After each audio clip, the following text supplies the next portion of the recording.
আমি ইউরোপের জঙ্গল হয়ে পড়ছি, শুধু জঙ্গল আর জঙ্গল। এখানে পরিত্যক্ত অনেক বাড়িঘর আছে, একটু দেখুন এটা কি পরিস্থিতি। আমার তো ইউরোপের এই পরিত্যক্ত জায়গাগুলি ভাল লাগে, বড় বড় অ্যাপার্টমেন্ট ভাল লাগে না। দাম রাস্তা খুঁজে বাইর করতে হইব।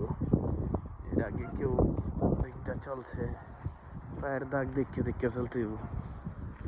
অভিজ্ঞ 20 বছরের অভিজ্ঞতা জঙ্গল আডার। আর এখন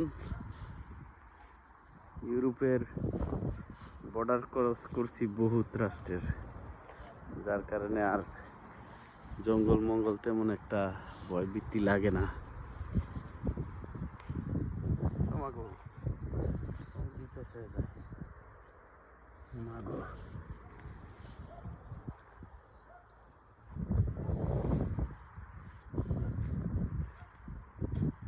যদিও পর্তুগালে এ সকল জঙ্গলে বড় সাপ থাকে, এটা আমি নিজের চোখে দেখছি। একদিন একটা দোকান দেখতে যাই, আমরা 3 জন ছিলাম, তখন একটা বড় সাপ দেখছি গাদের ভিতরে ঢুকে আছে ফুস করে।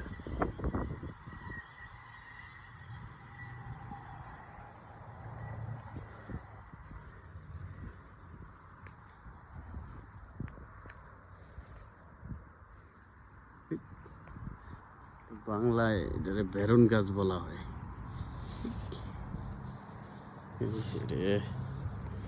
পায়ের দাগ দেখে দেখে আমি চলতেছি, খুব সুন্দর, কি সুন্দর বাড়ি। কয়শো বছর আগে এটি ভাঙ্গা ছিঁড়া পড়ে রয়েছে, কোনো মানুষজন থাকে না। আবার সামনে দিক গেট, বাইরে তার মনি আল্লাহ জানে। দেখি কি হয়। জঙ্গল বাড়ি আইছি,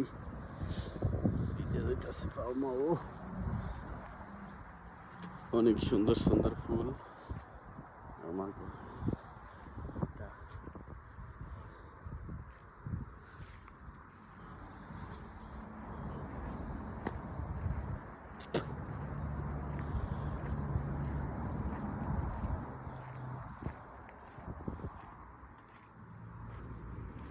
রামুনি বাড়ির ভিতরে একটা সিঁড়ি দেখা যায়, লোকজন চলে বললাম মনে হয় খাই সিঁড়ি না, ও ভূতের বাড়ি মনে হইতাছে।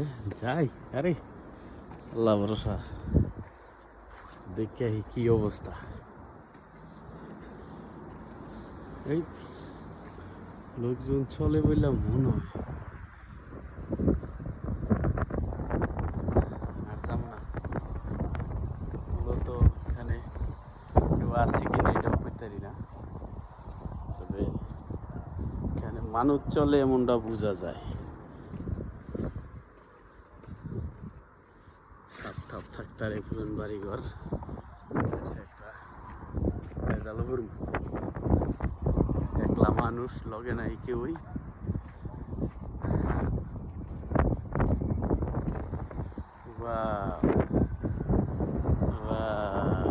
বাড়িঘর বহুত পুরানো বাড়িঘর, ল্যাডিস ব্রিটিশ হয়ে গেছে।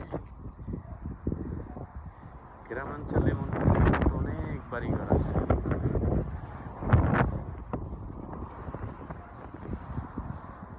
কয়শো বছর আগে আল্লাহ ভিতর। Bye bye people, subscribe my channel, so I'm looking for best for in the world, something good, something bad. Okay, bye bye.